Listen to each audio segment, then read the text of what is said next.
मैं डॉक्टर शिखा अग्रवाल, सह आचार्य, राजकीय महाविद्यालय सुजानगढ़। आज का बीए पार्ट फर्स्ट की क्लास में हमारा टॉपिक है द्विसदनात्मक व्यवस्थापिका। अपनी पिछली क्लास में हम लोगों ने पढ़ा था कि व्यवस्थापिका कानून बनाने की संस्था है। सरकार के 3 अंगों में ये संस्था निश्चित रूप से व्यवस्था को संचालित करने के लिए किस तरह के कानून होने चाहिए किसी देश में, इसके आधार पर कार्य करती है।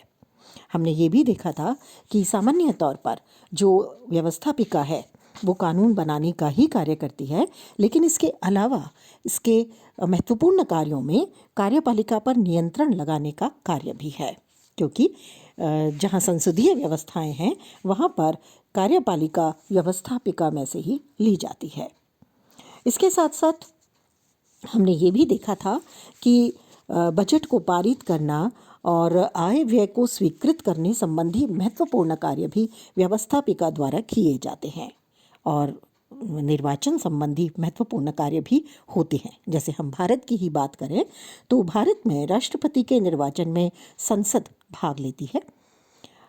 इसी तरह से हम देखें तो इजराइल में भी राष्ट्रपति के निर्वाचन में संसद भाग लेती है, और कई और देशों में हम अगर देखें, जैसे स्विट्ज़रलैंड में देखें तो पूरी कार्यपालिका, जिसे संघीय सरकार कहा जाता है, उसका निर्वाचन वहाँ की संघीय संसद द्वारा ही होता है। तो ये महत्वपूर्ण कार्य क्योंकि वो करती है, और इसके साथ साथ क्योंकि वो जनता का प्रतिनिधित्व करती है, इसलिए उसके कुछ राजनीतिक कार्य भी हैं जिनके माध्यम से वो मांगों को आकार देती है, उनका समूहीकरण करती है, जनता का प्रतिनिधित्व करती है, और काफ़ी हद तक जनता का राजनीतिक प्रशिक्षण भी करती है, और कार्यपालिका के कार्यों की छानबीन और निगरानी भी करती है। आज हम देखेंगे इसका संगठन कैसे होता है। संगठन की दृष्टि से अगर हम देखें तो विश्व में हमें 2 तरह की व्यवस्थापिकाएं दिखाई देती है। एक प्रकार वो है जिसमें एक सदन होता है। सामान्य तौर पर यूरोप के कुछ देशों में एक सदनात्मक व्यवस्था है, और 18वीं शताब्दी के अंत तक और 19वीं शताब्दी के आरंभ में कुछ देशों ने एक सदनात्मक व्यवस्थापिका को अपनाया था। इसमें ये जो देश वर्तमान में हैं, इनमें यूनान, बल्गारिया जैसे देश आते हैं, और ये छोटे देश हैं। सामान्य तौर पर जो एक सदनीय व्यवस्थापिकाएं हैं या विधायिकाएं हैं, ऐसा माना जाता है कि वहाँ जनता की इच्छा को ज़्यादा अच्छी तरह से व्यक्त किया जा सकता है, और एक ही सदन है इसलिए विवाद नहीं होता, कानून तुरंत पारित हो जाते हैं, मतों में भिन्नता नहीं होती, और दूसरे सदन का जो खर्चा है, व्यय है, उसकी अनुपयोगिता है, काम करने में देरी है, उन सब बातों से भी सामान्य तौर पर बच जाते हैं। अब देखते हैं दूसरा, द्विसदनात्मक व्यवस्थापिका। द्विसदनात्मक व्यवस्थापिका में 2 सदन होते हैं। ज़्यादातर देशों में हम 2 सदन देखते हैं, जैसे इंग्लैंड में है 2 सदन, जिसमें उच्च सदन लॉर्ड सभा है और निम्न सदन जो है वो हाउस ऑफ रिप्रेजेंटेटिव है। भारत में हम देखते हैं उच्च सदन राज्यसभा है और निम्न सदन लोकसभा है। इसी तरह से अमेरिका में सीनेट उच्च सदन है और निम्न सदन जो है वो रिप्रेजेंटेशन करता है। तो कुल मिलाकर के विश्व के जितने भी महत्वपूर्ण देश हैं, चाहे जापान लें, ऑस्ट्रेलिया लें, कनाडा लें, सभी में द्विसदनात्मक व्यवस्थापिका हमें देखने को मिलती है। जैसा कहा गया कि ब्रिटिश संवैधानिक विकास में द्विसदनात्मक व्यवस्थापिका संयोग से सामने आती है।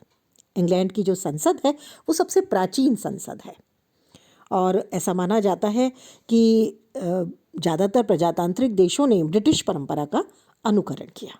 जैसा कि प्रोफेसर लास्की ने कहा, यह केवल ऐतिहासिक संयोग की बात है कि इंग्लैंड की व्यवस्थापिका द्विसदनात्मक थी और उसी का अनुसरण अन्य देशों ने किया। यही बात विलूबी भी कहते हैं। वो कहते हैं कि ब्रिटिश संसद द्विसदनात्मक नहीं होती तो शायद दुनिया के अन्य विधानमंडल भी द्विसदनात्मक नहीं होते।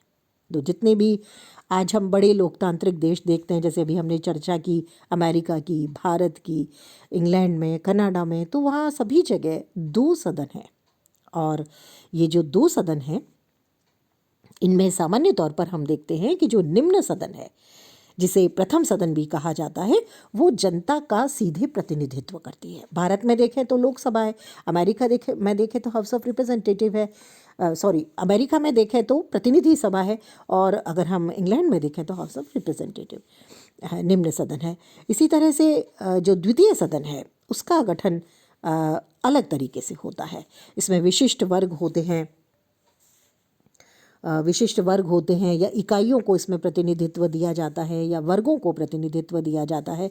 जैसे इंग्लैंड की बात करें तो लॉर्ड सभा का गठन वंशानुगत होता है। इटली, जापान और कनाडा में जो द्वितीय सदन है उसके सदस्य मनोनीत होते हैं, तो वहीं भारत में राज्यसभा अप्रत्यक्ष रूप से राज्यों से निर्वाचित होती है और अमेरिका में सीनेट का प्रत्यक्ष निर्वाचन होता है। तो इस तरह से थोड़ा सा अलग हमें द्विसदनात्मक व्यवस्थापिका में दोनों सदनों के गठन में अंतर दिखाई देता है।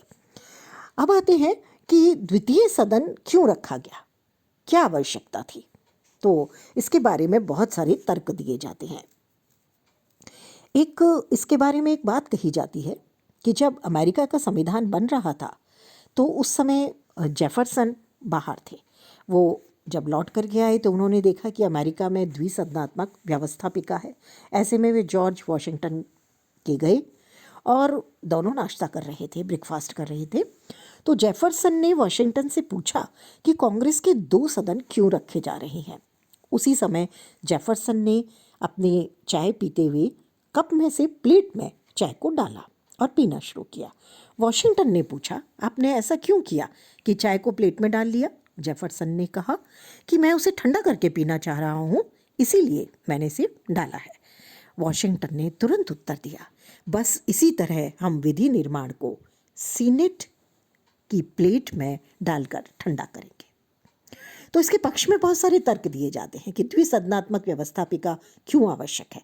पहला तर्क है विवेकपूर्ण पुनर्विचार के लिए। जब प्रथम सदन कोई कानून लाता है और उसे पारित करता है तो वो जल्दबाजी में हो सकता है। उच्च सदन उस पर पुनः विचार करता है, बिल पर अंकुश लगाता है, क्योंकि सामान्य तौर पर जो लोग उच्च सदन में होते हैं वे थोड़े से बड़ी उम्र के होते हैं और द्वितीय सदन के पास जब बिल जाता है या विधेयक जाता है तो एक विवेकपूर्ण लोकमत भी बन जाता है और विचारों का आदान प्रदान भी होता है। तो इसके आधार पर माना जाता है कि उस पर विवेकपूर्ण पुनर्विचार हो जाता है। दूसरी बात आती है कि जो प्रथम सदन है उसकी निरंकुशता पर रोक लगती है। प्रथम सदन अगर जल्दी से या अपने बहुमत से किसी विधेयक को पारित कर देता है, क्योंकि वो सीधे जनता द्वारा चुना हुआ है, पूर्ण बहुमत उसमें हो सकता है किसी एक दल विशेष का, तो उस स्थिति में वो अत्याचारी बन जाएगा और वो देश के लिए हानिकारक होगा। जैसा कि गार्नर कहते हैं, द्वितीय सदन की उपस्थिति स्वतंत्रता की गारंटी और कुछ सीमा तक अत्याचार से सुरक्षा है। तो कार्य का विभाजन हो गया और बहुत जल्दबाजी में कोई निर्णय इसमें नहीं हो सकता। तीसरा आता है विशिष्ट वर्गों और हितों का प्रतिनिधित्व होता है, क्योंकि व्यवस्थापिका में जो चुनकर के आते हैं निम्न सदन के सदस्य, वो जरूरी नहीं है कि सभी हितों का प्रतिनिधित्व करते हों, सभी जातियों का, सभी वर्गों का प्रतिनिधित्व करते हों, सभी व्यवसायों का प्रतिनिधित्व करते हों। तो द्वितीय सदन इस कार्य को करता है। ऐसे में हम अगर भारत को देखें तो भारत में भी हम जानते हैं कि द्वितीय सदन में राष्ट्रपति 12 सदस्यों को मनोनीत करते हैं जो विभिन्न क्षेत्रों से होते हैं, जिनको सामान्य तौर पर प्रतिनिधित्व चुनाव के माध्यम से नहीं मिल पाता। तो द्वितीय सदन काफ़ी हद तक विशिष्ट वर्ग और हितों को प्रतिनिधित्व देता है। अगली बात आती है कि संघात्मक शासन व्यवस्था में एक तरह से ये अनिवार्य है, क्योंकि संघीय व्यवस्था में इकाइयों को इसके माध्यम से प्रतिनिधित्व मिल जाता है। जैसे भारत में राज्यसभा का गठन इकाइयों के आधार पर, जैसे राजस्थान है, बिहार है, बंगाल है, उत्तर प्रदेश है, पंजाब है, यहाँ से राज्यसभा में सदस्य आते हैं। अगर हम अमेरिका की बात करें तो वहाँ भी सीनेट में बराबर यानी हर राज्य से 2 सदस्य लिए जाते हैं, लेकिन भारत में ऐसा निश्चित नहीं है। भारत में जनसंख्या के आधार पर उनको लिया जाता है। अगली बात आती है कार्यभार में कमी। द्वितीय सदन होने से प्रथम सदन के कार्यों में सहायता मिल जाती है। और कुछ कार्य ऐसे होते हैं जो केवल द्वितीय सदन के पास होते हैं। जैसे भारत में ही अगर हम देखें तो किसी राज्य सूची के किसी विषय को राष्ट्रीय महत्व का घोषित कर सकती हैं, और अन्य इसी प्रकार के कार्य राज्यसभा के पास है, जिसे हमने राज्यसभा के चैप्टर में पढ़ा था। अगला आता है विभिन्न जो प्रतिभाएं हैं उनको द्वितीय सदन में उनके अनुभव, उनकी योग्यता के आधार पर प्रतिनिधित्व मिलता है, जो कि सामान्य तौर पर चुनाव लड़ने के इच्छुक नहीं होते। वे प्रचार की राजनीति, उसमें लगने वाला बाहुबल, धनबल से बचना चाहते हैं, तो ऐसे अनुभवी लोगों को उसमें स्थान मिल जाता है। और काफ़ी हद तक ये भी माना जाता है कि प्रथम सदन में जो गर्मा गर्म बहस होती है, शांतिपूर्वक विचार विनिमय नहीं होता, वो द्वितीय सदन में आकर के शांत वातावरण में गंभीर तरीके से उस पर विचार विमर्श हो सकता है। तो इस तरह से ये पक्ष में तर्क दिए जाते हैं द्वितीय सदन के कि चाहे द्वितीय सदन जो है वो जनता द्वारा सीधे चुन करके नहीं आता, लेकिन उसके बावजूद भी उसकी उपयोगिता है और वो अत्याचार पर नियंत्रण, निरंकुशता पर नियंत्रण लगाने के साथ साथ गंभीरतापूर्वक समस्याओं और विधेयकों पर विचार करती है। लेकिन कुछ लोगों का मानना है, कुछ विचारकों का मानना है कि द्वितीय सदन का होना बेकार है, तो वे लोग इसके विपक्ष में कुछ तर्क रखते हैं। सबसे पहला तर्क है कि ये सदन अनावश्यक है। क्यों अनावश्यक है? वो कहते हैं कि एक तो इससे जनता की इच्छा विभाजित हो जाती है। दूसरी बात, फ्रांसीसी विचारक एब्बेसीज कहते हैं कि विधि जनता की इच्छा है और जनता एक ही विषय पर एक ही समय में दो तरह की इच्छाएं नहीं दे सकती, इसलिए विधि निर्माण की संस्था एक होनी चाहिए। वहीं पर दूसरी बात सामने आती है जो लास्की ने कही है कि यदि प्रथम सदन के साथ दूसरा सदन निर्वाचित हो तो केवल पुनरावृत्ति होती है, और यदि उसका गठन अलग समय में किया गया है तो वह उचित नीति में बाधक है। तो वो अनावश्यक है एक तरह से, क्योंकि निश्चित रूप से इसमें निर्वाचित अगर एक तरह से कर दिया तो पुनरावृत्ति होती है, और सामान्य तौर पर जो द्वितीय सदन है वो बाधाएं नहीं डालता प्रथम सदन के कार्यों में। दूसरा तर्क दिया जाता है विपक्ष में कि गतिरोध की संभावना उत्पन्न हो जाती है, क्योंकि प्रथम सदन सीधे जनता द्वारा निर्वाचित होकर के आ रहा है, जबकि द्वितीय सदन या तो अप्रत्यक्ष रूप से निर्वाचित है, या मनोनीत है, या व्यवसाय विशेष या विशिष्ट वर्गों का प्रतिनिधित्व करता है। तो ऐसे में गतिरोध होना स्वाभाविक माना जाता है। जैसे एब्बेसीज कहते हैं, यदि दूसरा सदन पहले सदन का विरोध करता है तो दुष्ट है, और यदि सहमत है तो व्यर्थ है। तो ऐसे में गतिरोध होना भी गलत है, क्योंकि उससे समय अनावश्यक रूप से व्यर्थ होता है, और उसके साथ साथ जो जनता की इच्छा है वो भी जो द्वितीय सदन है वो उस तरह से प्रकट नहीं करता है। अगला आता है कि ये कामों में देरी कराता है, क्योंकि द्वितीय सदन में पुनः उसी प्रक्रिया को दोहराया जाता है किसी भी कानून को बनाने के लिए, और इसलिए कानून निर्माण तत्काल नहीं हो पाता जो कि समय की आवश्यकता होती है। तो ये भी एक कमी इसकी मानी जाती है। अगली बात ली जाती है कि व्यय बहुत होता है, खर्चीला है। दो सदन होने से खर्च बढ़ जाता है, क्योंकि राष्ट्रीय कोष पर अनावश्यक भार पड़ता है द्वितीय सदन के सदस्यों के वेतन और भत्तों का। जैसा कि प्रोफेसर लास्की कहते हैं कि अगर एक ही सदन से कार्य हो सकता है तो द्वितीय सदन में समय भी वेस्ट होता है, नष्ट होता है, और राष्ट्रीय कोष पर भी अनावश्यक भार पड़ता है।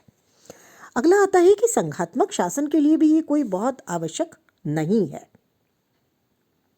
क्यों नहीं है?